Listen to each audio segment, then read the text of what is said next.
Josh Allen plus Diggs equals 60. Oh yeah. Oh yeah.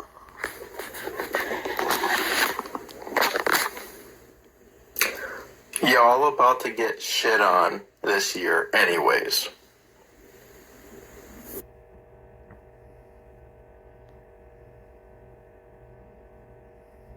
In the David Povich show, Zach, you said I'm gonna shit on y'all anyways. The lie detector test determined that was a lie.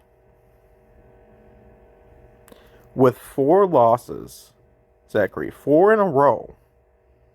Unless you're looking at your team upside down, you're going in the wrong direction, buddy.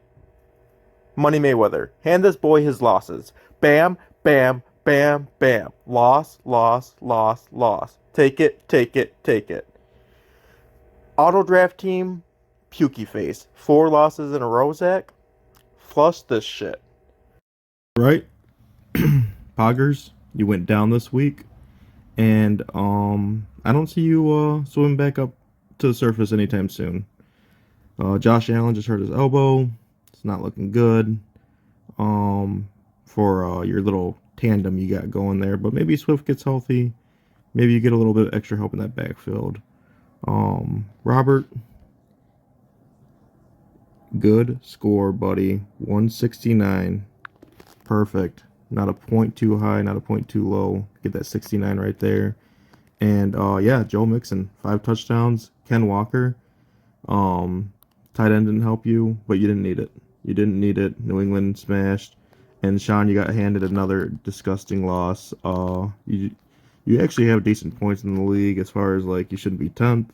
That's probably should be D's nuts, but there you are sitting at 10th. Dan, you couldn't really afford to lose to an 8th place team. 8th place is getting hot. 6th, 7th. You need to pick your game up, buddy. Good win, Jason Jimenez. Getting some production finally out of your first round draft pick, and just keeping it together over here, trying to get that 3rd place.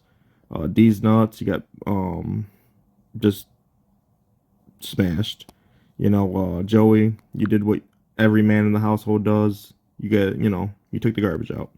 Took the garbage out. No, Dave's all but checked out at this point. Didn't even play a starting running back, but it wouldn't have mattered. It wouldn't have mattered. He's dunsies. So battling over there with Sean for 10th place. Motor City Mad Dogs versus Troyer. This was the big game for the week. This was if Jason won, he would actually surpass Edgar in points and would have been the new leader in the standings. Not the power rankings, but the standings. And Edgar said, "No, I'm number one. I'm keeping that number one spot." And yeah, his team put out. There was some injuries here.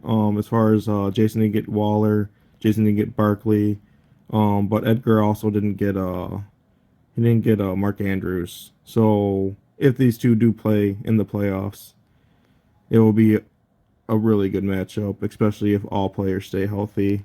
We did do an interview with Edgar. It got cut a little short, so hopefully next week we can revisit that recap. But let's get to the interview and then I'll get over to the power rankings and see how this week has affected the power rankings.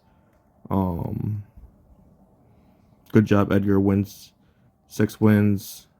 Good job, Sean. 7 losses. And yeah, let's go over there and let's see what Edgar has to say. What do you believe the power ranking should be? In my personal opinion, I just think you had 5 injured players this year, and Okay. like you're still in it, and you're just a scary team, man. Okay. I think that hands down, you're just the best, the best. Okay. I'm gonna bring that up to the people who make the power rankings. High praise from our number one team in our standings right now in our league. Thank you, Edgar. I really appreciate it. And here's your official power rankings week 9. Detroit, you dropped from 76 to 74 because you lost that important game. That was a big one to put you in first place. So you got dropped down the power rankings. Joey, you went up. You get CPAT back, and your team's pretty solid all around. Zach, you know what happened. Oof. Um, See if you can't make a comeback sometime before the playoffs.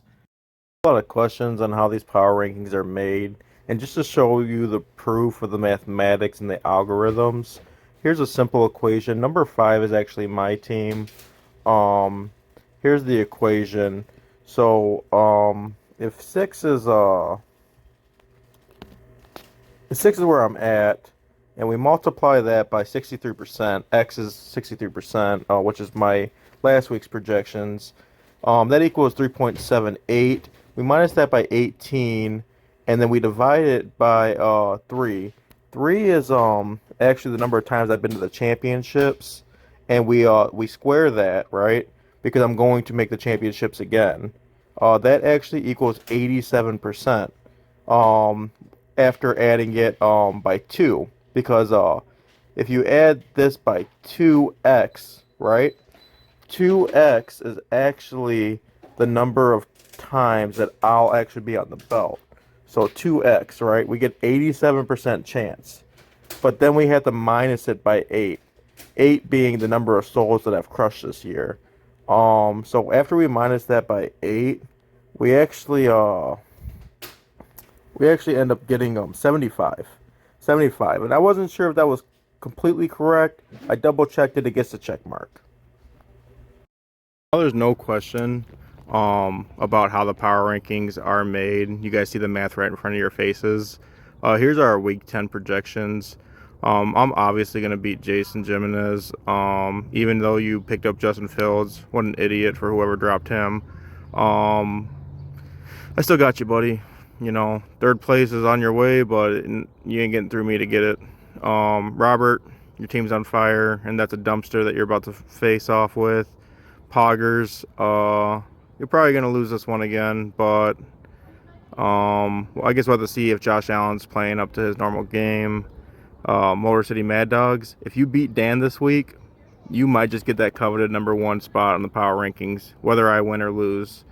I know you want it, so get that W out there and see what the power rankings algorithms go with. And then Jason versus Sean. Sean, please win. It'd be hilarious, but it ain't gonna happen. Jason's team's gonna roll right over yours. All right, guys, let's go. Let's have a good week 10.